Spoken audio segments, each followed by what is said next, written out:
یہ ویڈیو 2008 کی ہے، جس کے اندر لیبیا کے صدر معمر قذافی خطاب کرتے ہوئے پوری مسلم دنیا کو خصوصاً عربوں کو یہ وارن کر رہے ہیں کہ بہت جلد مجھے مار دیا جائے گا، اور اس کے بعد ایک ایک کر کے باقی عرب ملکوں کی حکومتوں کو بھی بدل دیا جائے گا۔ اس لیے ہم سب کو مل کر اکٹھے ہونا ہوگا، ورنہ ایک ایک کر کے ہم سب مارے جائیں گے۔ اس وقت قذافی کے اس بیان پر ایک عرب ملک کا صدر باقاعدہ اس بات پر کہکے لگا لگا کر ہنس رہا تھا جیسے یہ کوئی مذاق کی بات ہو، اور وہ شخص اور کوئی نہیں تھا بلکہ اس کا نام تھا بشار الاسد۔ جی ہاں، اب تک سیریا کا رہنے والا صدر جس کی حکومت کا تختہ حال ہی میں الٹا جا چکا ہے۔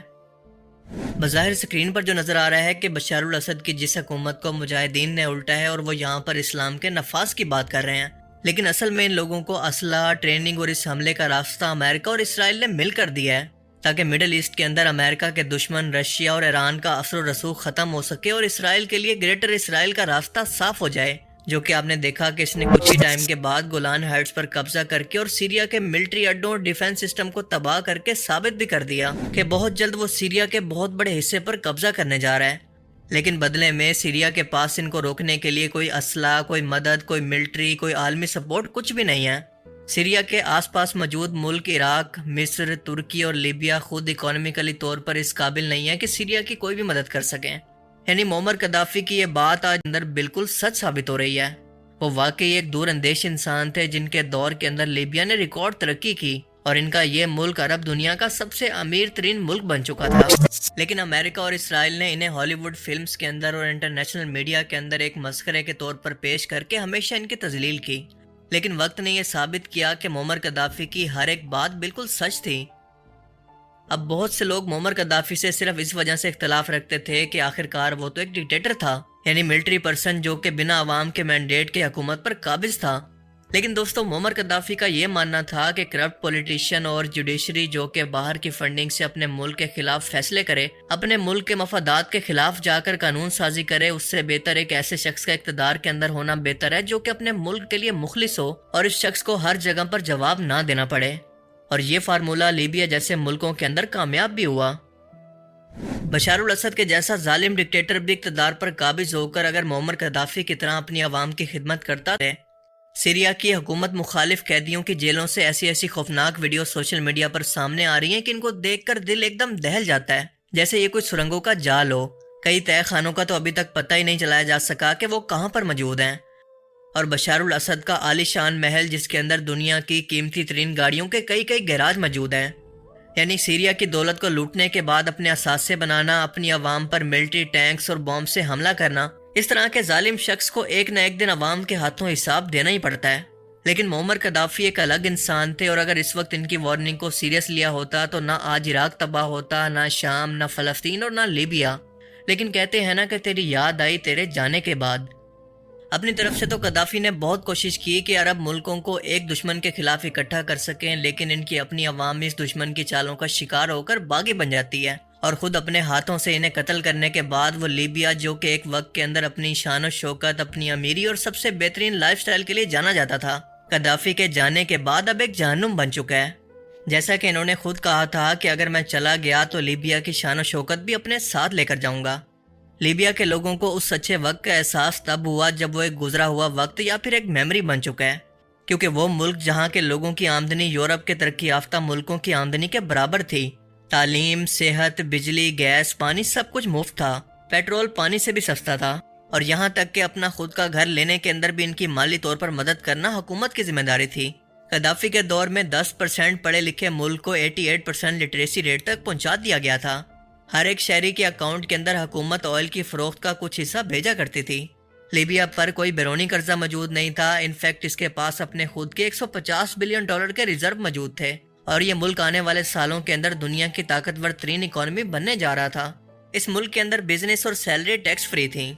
اور آج قذافی کے جانے کے بعد اس ملک کا یہ حال ہے کہ دنیا کے تمام مافیا، دہشت گرد یہاں پر موجود ہیں، اور یہ ملک مکمل طور پر برباد ہو چکا ہے۔ انتہائی بے دردی اور ذلت کے ساتھ اپنے قتل کے دوران وہ بار بار باغیوں کو یہ کہتے رہے کہ میرے بچوں، تمہیں نہیں پتا کہ سچ اور غلط کیا ہے، کسی فورن طاقت کے بہکاوے کے اندر آ کر اپنے ساتھ ظلم مت کرو، اللہ تعالیٰ اس ظلم کی اجازت نہیں دیتا۔ لیکن کسی نے ان کی ایک نہ سنی اور ان کو ذلیل و رسوا کر کے تڑپا کے مار دیا گیا۔ قذافی کہتے تھے کہ تمام عرب ملکوں کو مل کر اپنی ایک نئی کرنسی بنانی ہوگی تاکہ ڈالر کی اجارہ داری کو ختم کیا جا سکے، اور اس کرنسی کا نام ہوگا گولڈ دینار۔ ان تمام عرب ملکوں کا اپنا ایک سینٹرل بینک ہو جس کے ذریعے یہ تمام ملک تیل کا لین دین کر سکیں، اور ساتھ ساتھ باقی کرنسیز مثلا روبل، یورو اور روپے کو بھی اس لین دین کے اندر قبول کریں تاکہ ڈالر کی طرح ان کرنسیز کی ڈیمانڈ بھی بڑھ سکے اور ان کو بھی آگے بڑھنے کا موقع ملے۔ اس کے علاوہ لیبیا کی طرح فرنچ کالونیز رہ چکے ملکوں سے فرنچ کرنسی کے اندر ٹریڈ کی پابندی کو ختم کیا جا سکے۔ اپنی انہی پالیسیوں، دور اندیشیوں اور آنے والے وقت کو بھانپ لینے اور آئل کی دولت کی وجہ سے قذافی امریکہ کے وجود کے لیے بہت بڑا خطرہ بن گئے تھے، کیونکہ ڈالر کی منوپلی ختم ہونے کا مطلب امریکہ کی معیشت کا ختم ہونا ہے، اور آج کے دور کے اندر کوئی بھی ملک اپنی اکانومی سے چلتا ہے۔ اگر اس ٹائم لیبیا اسی رفتار سے قذافی کی پالیسی پر چلتا رہتا تو امریکہ کو آنے والے وقتوں کے اندر پیچھے چھوڑنے والا تھا۔ ہم سبھی لوگ جانتے ہیں کہ آج بھی دنیا کے اندر امریکن ڈالر کے اندر آئل کی ٹریڈ ہوتی ہے، اور ڈالر کی اسی ڈیمانڈ کی وجہ سے اس کی ویلیو مستقل بڑھتی رہتی ہے۔ لیکن اگر گولڈ دینار کو یا پھر باقی کرنسیز کو قبول کرنے کا قذافی کا یہ فارمولہ کام کر جاتا تو یہ امریکن ڈالر کی موت تھا۔ اور اس کے بعد آپ جانتے ہیں کہ ورلڈ بینک اور IMF کا کنٹرول، جو کہ وہ مختلف شرطیں لگا کر کمزور ملکوں کی اکانومی کو باندھ کر رکھتا ہے، وہ بھی ختم ہو جانا تھا۔ یعنی دنیا کے تمام ترقی یافتہ ملک امریکہ اور اس کے اداروں کے تسلط سے آزاد ہو جاتے، اور قذافی کی دیکھا دیکھی سب ملک آہستہ آہستہ اسی کے نقش قدم پر چل پڑتے، لہٰذا اس کو عبرت کا نشان بنانا ضروری تھا۔ اس کے علاوہ قذافی نیٹو کی مداخلت کے بھی سخت خلاف تھے اور کسی بھی ملک کو اپنی سرزمین پر بیس بنانے نہیں دینا چاہتے تھے۔ انہوں نے آئل کو نیشنلائز کر دیا تھا، یعنی باہر کی کوئی کمپنی یہاں سے آ کر آئل نہیں نکال سکتی تھی، لیکن ویسٹ کو تو یہ آئل ہر صورت میں چاہیے تھا، سو قذافی نے ان کے پاس اور کوئی آپشن نہیں چھوڑا۔ اس کے علاوہ وہ بار بار یونائٹڈ نیشن کے اندر نیٹو اور ویسٹ کی پالیسیز پر کھل کر اعتراض کرتے، سو آخرکار فرانس، امریکہ اور اسرائیل نے مل کر اس کو راستے سے ہٹانے کا پلان بنایا، لیکن کسی ہتھیار کے استعمال سے نہیں بلکہ ایک سوچی سمجھی سازش سے۔ اور اس سازش کا پتہ اس وقت چلا جب ہیلری کلنٹن کا ای میل اکاؤنٹ ہیک ہو گیا۔ نیٹو فورسز نے مارچ 2011 کے اندر اس بنیاد پر کہ قذافی نے اپنے خلاف احتجاج کرنے والے لوگوں پر ہتھیاروں کا استعمال کیا ہے، لیبیا پر حملہ شروع کیا۔ اس وقت یہ ٹوٹل 17 ملکوں کی فورس تھی، لیکن اس ملک کو مکمل تباہ کرنے کے بعد یہ فورسز آج واپس چلی گئی ہیں، لیکن لیبیا کے لوگ آج بھی اس اچھے مستقبل کے منتظر بیٹھے ہیں جس مستقبل کے خواب دکھا کر نیٹو ان کے ملک کے اندر داخل ہوا تھا۔ اور ان لوگوں کو آج سمجھ آ چکی ہے کہ دشمن نے ہمیشہ طاقت کا استعمال کرنے کے بجائے میڈیا اور سازش کے ذریعے لوگوں کو برین واش کر کے حکومتوں کو گرانے کا طریقہ سیکھ لیا ہے۔ لیکن دوستو، جب تک کسی ملک کی عوام بھی کسی مخلص لیڈر کے ساتھ نہ ہو تب تک اس ملک کا حال بھی لیبیا جیسا ہی ہوتا ہے، بالکل ایسے ہی جیسے عراق کے اندر صدر صدام حسین کا ہوا تو فلسطین کے اندر یاسر عرفات کا، پاکستان میں ذوالفقار علی بھٹو کا، تو مصر کے اندر انور سادات کا، اور سعودی عربیہ میں شاہ فیصل کا۔ اور اسی لیے صرف انٹرنیشنل میڈیا کو دیکھ کر اپنی کو رائے قائم کرنے کی بجائے یا پھر کسی سازش کا شکار ہونے کی بجائے تمام حالات پر خود نظر رکھیں، اور اگر آپ کے ملک کے اندر کوئی ایک بھی مخلص لیڈر موجود ہے جو کہ آپ کے ملک کی تقدیر کو بدلنا چاہتا ہے تو ہر صورت اس کا ساتھ دیں، ورنہ اس کا نتیجہ کیا ہو سکتا ہے یہ سب کچھ ہم لیبیا کے موجودہ حالات کو دیکھ کر سمجھ سکتے ہیں۔ دشمن ہمیشہ ڈیوائڈ اینڈ رول کے ذریعے یعنی تقسیم کرو اور مارو کے فارمولہ پر کام کرتا ہے، لہٰذا ہمیں ہر صورت متحد ہونے کی ضرورت ہے، اور اسی مقصد کے لیے انشاءاللہ امام مہدی علیہ السلام کا ظہور بہت جلد ہونے ہی والا ہے۔ اللہ تعالیٰ سے دعا ہے کہ وہ ہمیں سمجھنے کی اور نیک عمل کرنے کی توفیق عطا فرمائے، آمین۔